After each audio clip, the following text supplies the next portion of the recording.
عرش پہ خدا نے کروائی تھی حجت کی بیعت فرشتوں سے. دعوت ذوالعشیرہ میں ابو طالب کے ہاتھوں ہوئی رسول کی, غدیر میں رسول کے ہاتھوں ہوئی.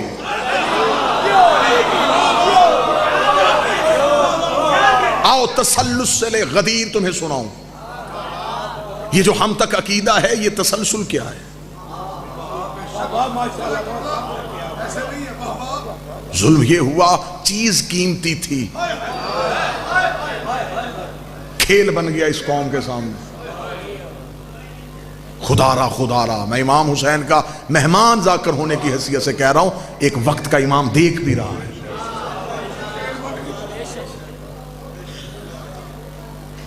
جس وجہ سے تمہارے ملت کی چھت کھڑی ہے اسے اتنا متنازع تو نہ کرو. آؤ تسلسل غدیر کو سمجھیں. مرد آ کے خیمے میں علی کے ہاتھ پہ بیعت کرتے ہیں. مستورات کے لیے کیا طریقہ تھا؟ کیا اس حج کے قافلے میں صرف مرد تھے؟ خواتین کی کثیر تعداد تھی. اب کیا کیا گیا؟ مولا امیر المومنین کے سامنے ایک پانی کا پیالہ رکھا گیا. جب کوئی خاتون بیعت کرنے کے لیے آتی علی پانی کے پیالے سے ہاتھ اٹھاتے, اسی پیالے پہ مستور ہاتھ رکھتے. علی پانی پہ ہاتھ رکھ کے اٹھا لیتے, پھر مستور ہاتھ رکھتے, کیونکہ شریعت کا وارث تھا, نامحرم چھو نہیں سکتی.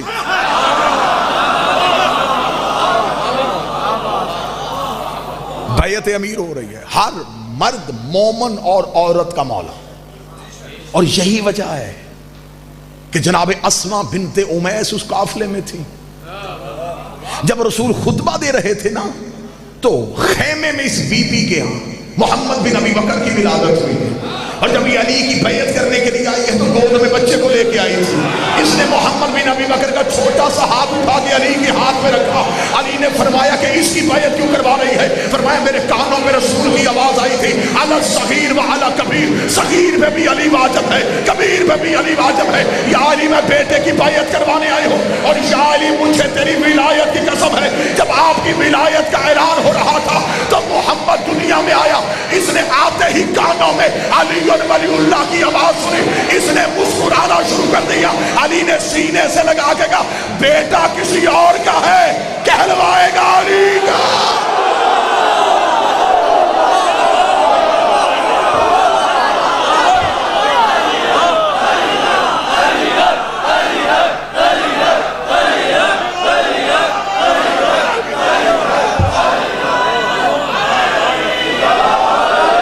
نکال لیا میں نے, شجرے سے نکال لیا. اور یہ صرف علی ولی اللہ کا اعجاز ہے. اقرار حجت شجرے سے نکال بھی لیتا ہے, شجرے میں ڈال بھی دیتا ہے. یہ صرف حجت کے اقرار میں معجزہ ہے. یہی تو وجہ تھی جب نوح کا بیٹا ڈوبنے لگا تھا, نوح نے کہا میرے اللہ بچا لے. فرمایا کشتی چلا, تیرا ہے ہی نہیں.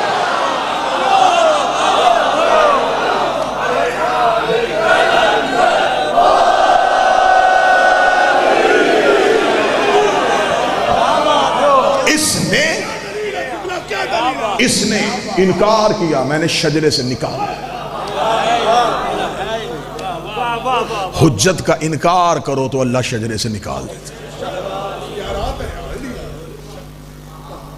حجت کا اختیار مانا, شجرے میں ڈال دیا. جب بیعت ہو چکی اور پھر اگر میں نے آپ کے سامنے بڑے بہتر اور مطمئن ہو کہ آپ کو اختیار حجت سنایا ہے, میں نے قرآن کی آیت سے میں شروع ہوا ہوں اور میں غدیر تک پہنچا. اب ایک سطر میں یہ بھی بتاؤں کہ انکار کرنے والے کی سزا کیا ہے. انکار کیا نا, اس میں کوئی دو رائے نہیں ہے. اہل سنت نے بھی لکھا ہے ایک نے انکار کیا تھا اور یہ اس کا جذباتی فیصلہ نہیں تھا.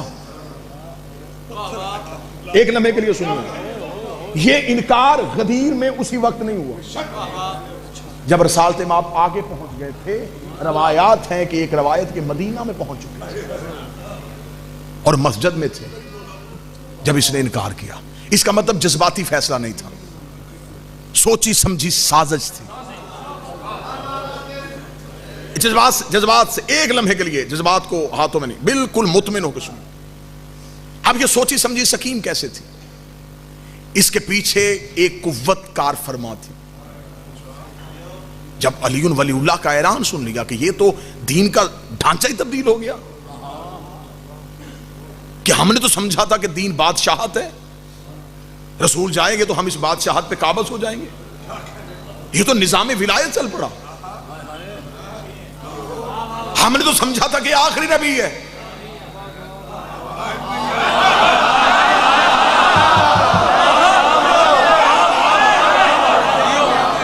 اس کے بعد کوئی نبی نہیں، پوری دنیا میں اسلام پھیلا ہوا، ہم بانٹ لیں گے، ادھر کی حکومت اسے دے دیں گے، ادھر کی اسے دے دیں گے.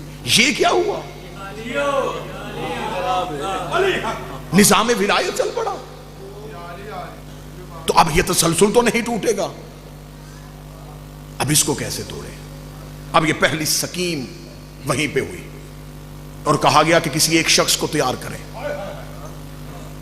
شرط یہ ہے کہ میں قیمتی نتیجہ دوں گا، شرط یہ ہے اطمینان سے سنیے. ایک شخص کو تیار کریں اور اسے کہیں کہ تو انکار کر دے، اور جب انکار کرے تو زبانی انکار نہ کرنا، عذاب مانگنا. ہم تجھے تسلی دیتے ہیں کہ وہ آنا نہیں.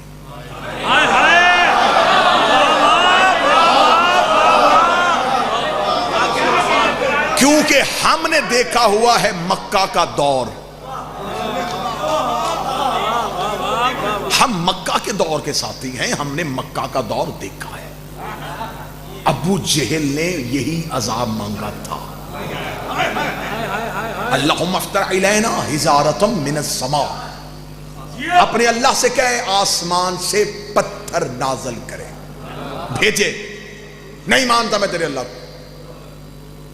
اس کی گستاخی پہ نبی نے کہا میرے اللہ عذاب مانگ رہا ہے.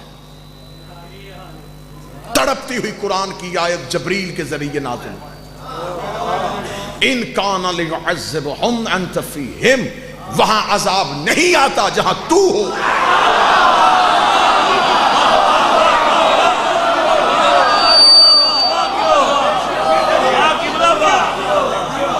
عذاب متضاد ہے رحمت کا. اب رات ہے، کوئی مجھ سے دلیل نہیں مانگے گا کہ دن ہے کہ نہیں. رات دن نہیں، مشرق ہے تو پھر وہ مغرب نہیں، رحمت ہے تو پھر عذاب نہیں. اور یہ رحمت للمسلمین نہیں،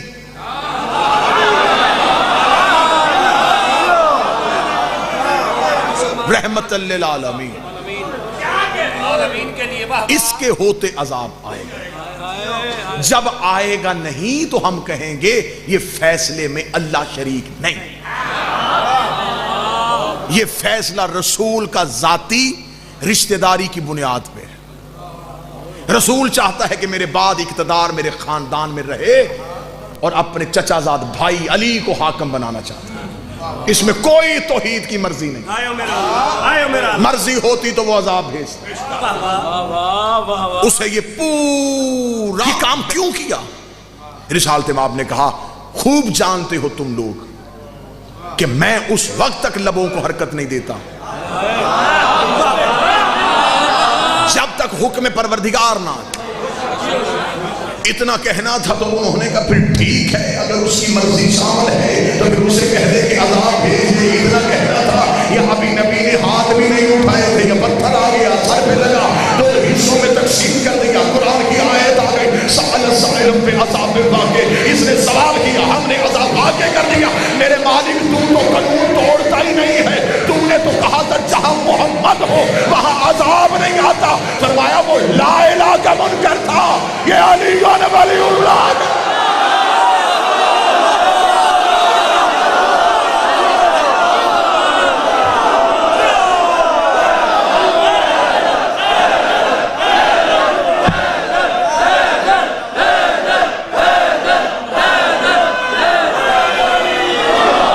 انکار کیا اس نے حجت کا انکار کیا.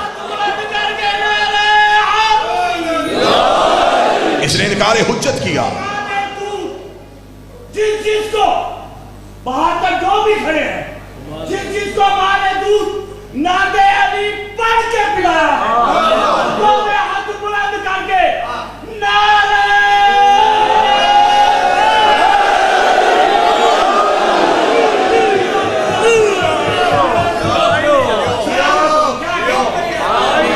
انکار حجت کا انکار کر دیا.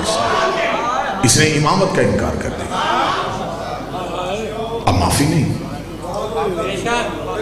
آخری سطر انتہائی احسن طریقے سے. حارث کو عذاب میں کیا آیا تھا؟ پتھر زمین سے ابھر کے لگا تھا. آسمان سے آیا. آسمان پہ پتھر کا کیا کام؟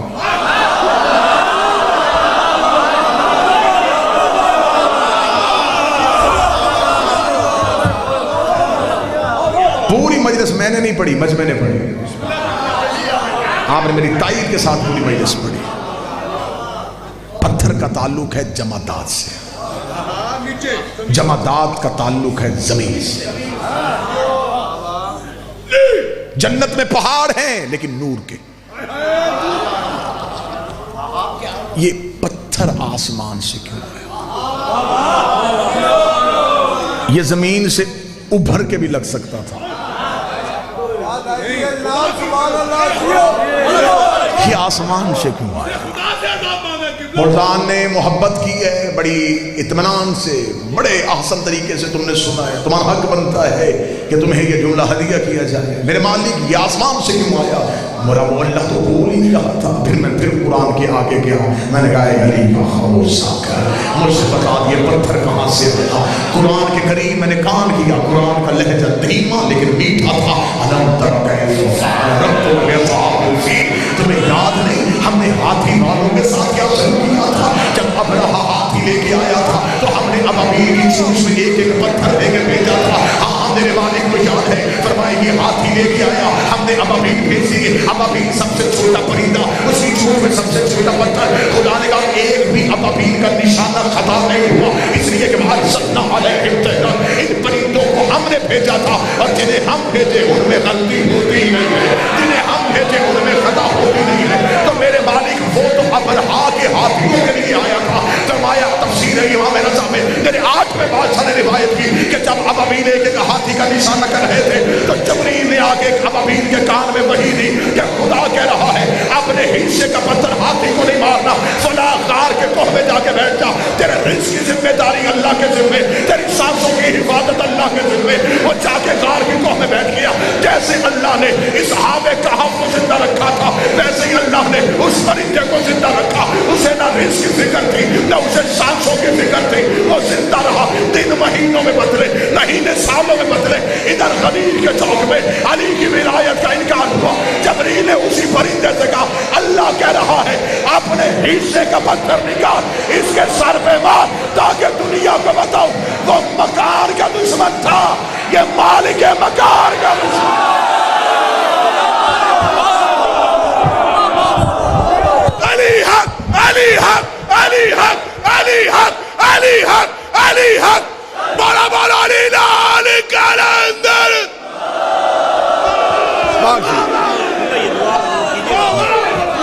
بسم اللہ. وہ مکان کا دشمن تھا.